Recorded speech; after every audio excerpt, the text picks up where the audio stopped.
Hello and welcome to the chart review. I'm Xenia Taubina, the owner of XT Financial Services.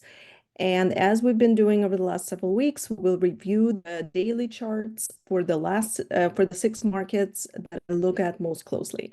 So that's S&P, NASDAQ, Russell, TLT, GLD, and GDX. All right, without further ado, let's start with the three equity indices and S&P in particular. There's a lot to review here, a very eventful week we had. So let's look at where we stand now. So as of the end of last week, equities were right around where my cursor is right now. By equities, I mean S&P 500. And at that time, I favored a slightly lower low and then at least a substantial bounce. We did get a slightly lower low. We did get a bounce, but the bounce came short of where I wanted to see it. I wanted to see it above 57.86, and from there risks would increase. Instead, it gapped down, attempted to hold the prior low, and then on Friday's gap, it was kind of sealed the deal that we're already in the second part of the decline. So yeah, not a fun week for anybody who was had longs that were purchased prior to Friday. But it is what it is. Let's look at what it is. So where we stand now is firstly big picture. As of the February high, my preference was for S&P to pull back towards its August low. So that's this level over here, 51.19. And ideally, we would have pulled back to that vicinity in a bottoming fashion. And that bottoming into the zone would have been a nice setup for another push higher. So we did reach the August low, but Friday's decline is hard to look at as bottoming. So perspective here is that it will likely continue at least somewhat lower. And ideally, it will hold 49.53. So that's the second red line over here, but potential for as low as 48.39 exists. So that's the extension at the bottom of the green box here. And immediately below it at 48.18 is the prior long-term top of S&P. So for as long as these are holding really 48 area, it still favors another push higher. So what would I want to see in terms of what would bottoming look like? So for as long as Friday's high, which is 52.92, that's the first red line above us was the first green triangle. For as long as that is not exceeded, it has basically a path for the bottom of the target box. So absolute earliest indication of anything more bullish will require a rally over Friday's high. And really, even then, it will still likely to produce at least a divergent lower low for as long as the second red line, which is 54.88, is not exceeded. So bottoming will be favored if we get above 52.92. But to favor bottom being in, it would need to get above 54.88. And then to confirm that all of the decline completed, it will need over 57.86. So that's the third red line here with the third triangle. But really above 54.88, it will look very constructive and odds will be in favor of completion of the correction at that time. Until such time, we need to look at it as proceeding lower.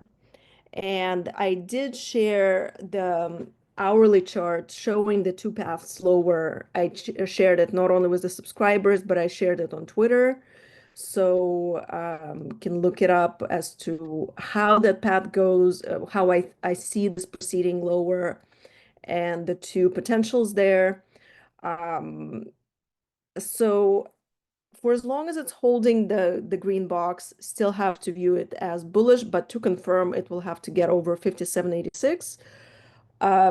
below the 4,800 area, I will really have to say that even though the top was not well formed from the structural standpoint, that below 4,800, I will have to view the rally off of the 2022 low as complete.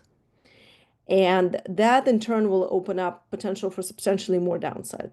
So far, not there, but have to be on the lookout for that potential given how Friday went. Now let's move on to Russell.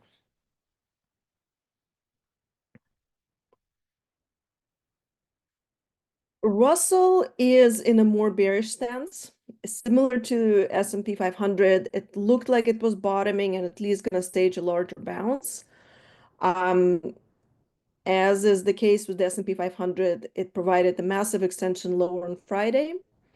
So as it stands here, really the most constructive way to look at it that I can see is that it's completing what an Elliott wave speak is an impulse down already. And you can see it, for those who are fib savvy, you can see it basically hit the 2.0 fib on Friday.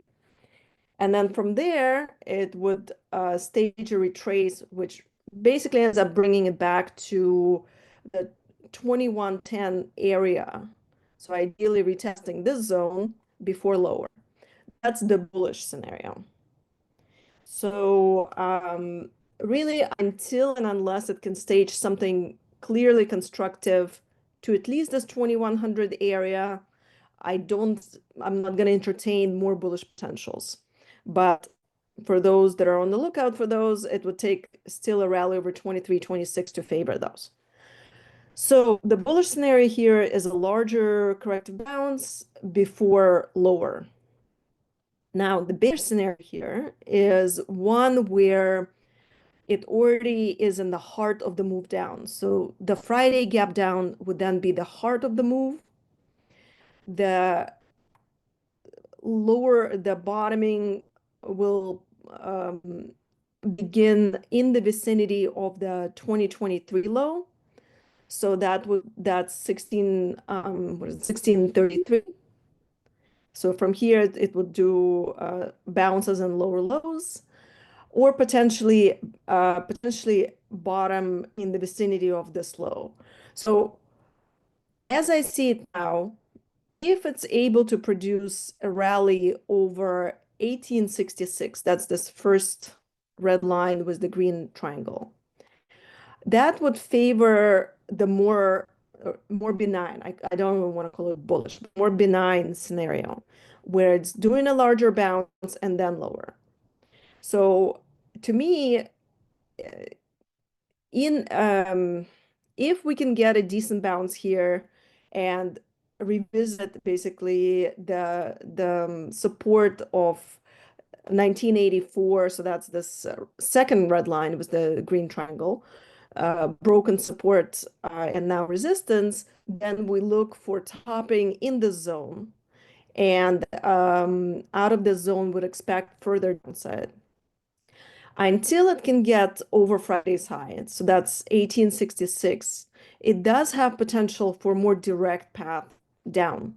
So to me, the first really on the downside, the first meaningful support zone is in the vicinity of 1633. So that's this testing of 1633 from above, or potentially a hard test of the level.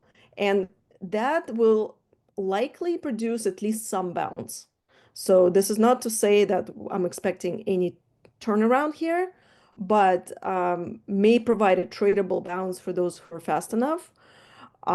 But really, from the perspective of the daily chart, this looks broken down, folks. So the question is whether to wait for a graceful exit in this red zone or to bail and look really for short entries uh, from this point on. So Russell don't have a way to look at it as bullish beyond scalps. Okay, let's move on to NASDAQ.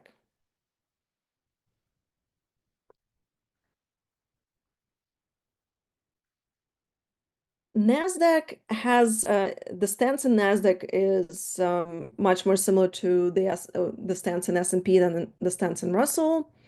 Similar situation, was expecting a lower low, was expecting upside out of the early weeks low.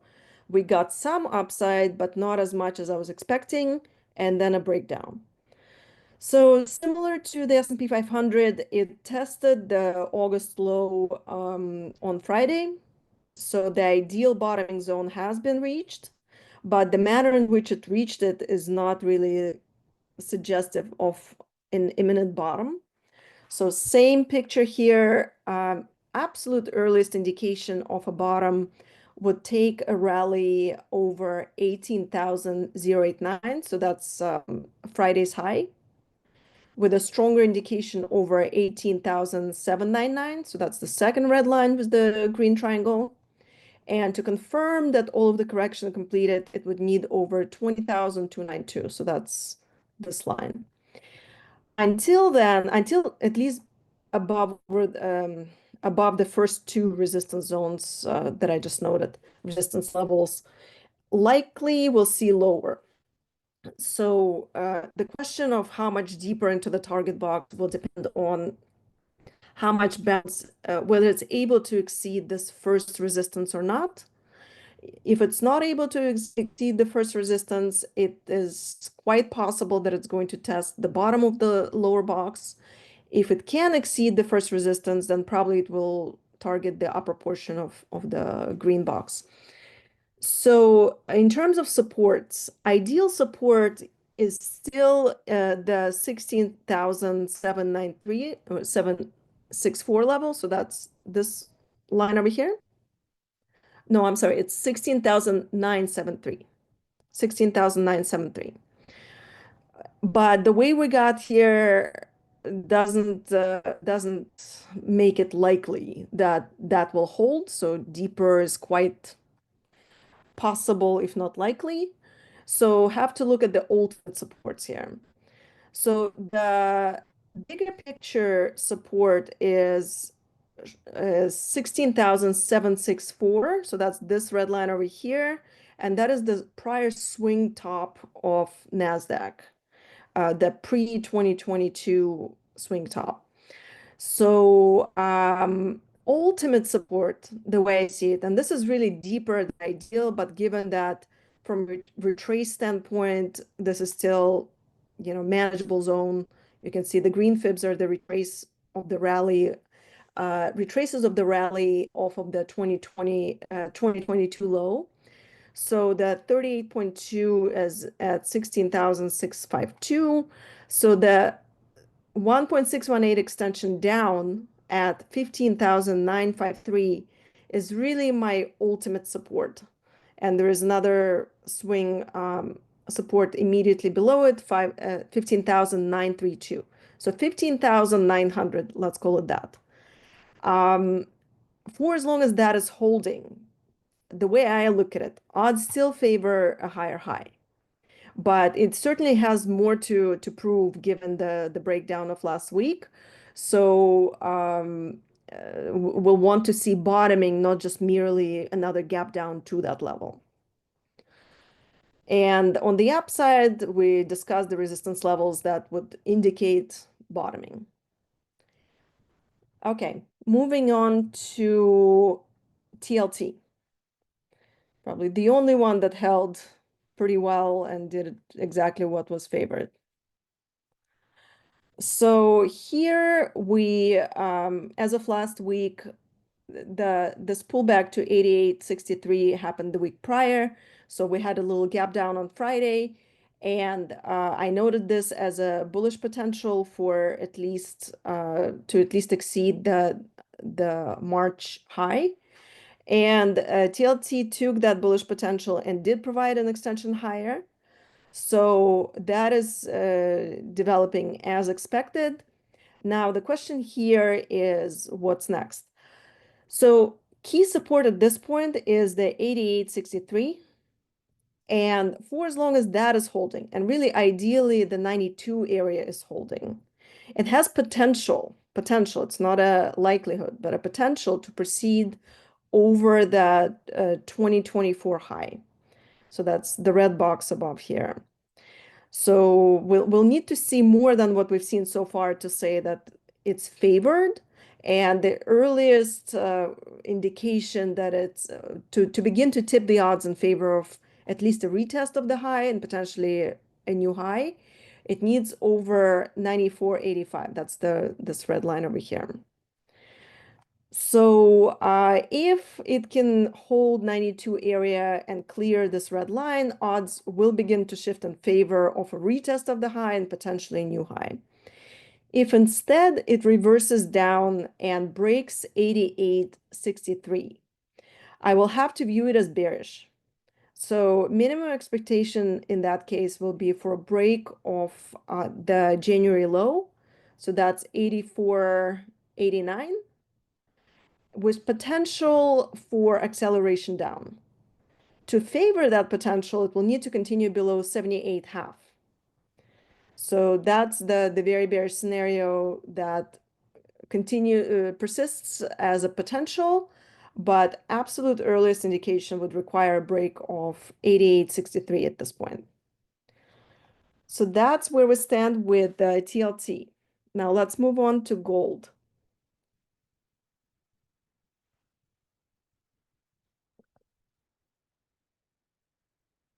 Okay, so gold was viewed as topping and it extended a little bit higher than ideal, but still structure remains.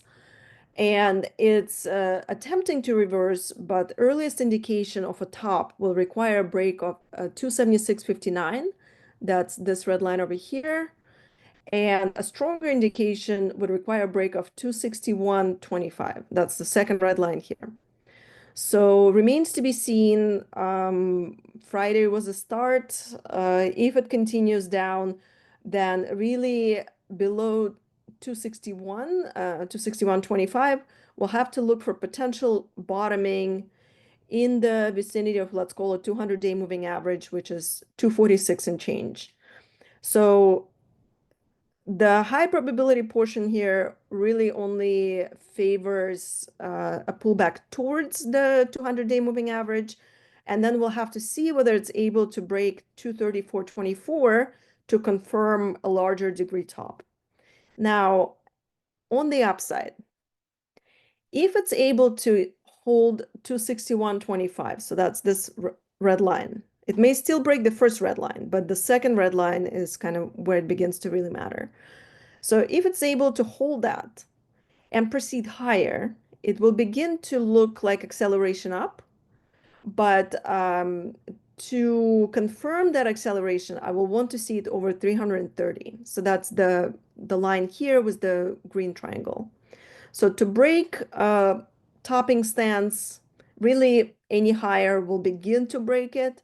But to solidly say that, no, this is not the topping scenario, it would need over 330. So continue to see it as a high risk zone and so far continue to favor further downside from where we are now. Last and least, GDX.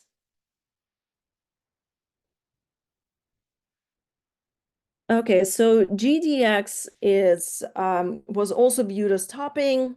Key level to remain below was 49.25. The reversal that we got last week is a good start. It already broke the uppermost support level of 43.84, I think it was. So, but now the next level that really begins to matter is 38.58. So still favoring lower. Any further highs at this point would substantially reduce the odds of topping. But to make it likely that it's breaking out and that it's accelerating, would still need to see it above 57.57. On the downside, below 38.58 confirms that at least the segment from the end of December's lows from 33.42 completed and potentially larger degree top completed. But then to confirm that potential, it would need below 33.42. So that's where that stands. That's it for this week. Have a have a good rest of the weekend if you're still watching it over the weekend, and stay sharp.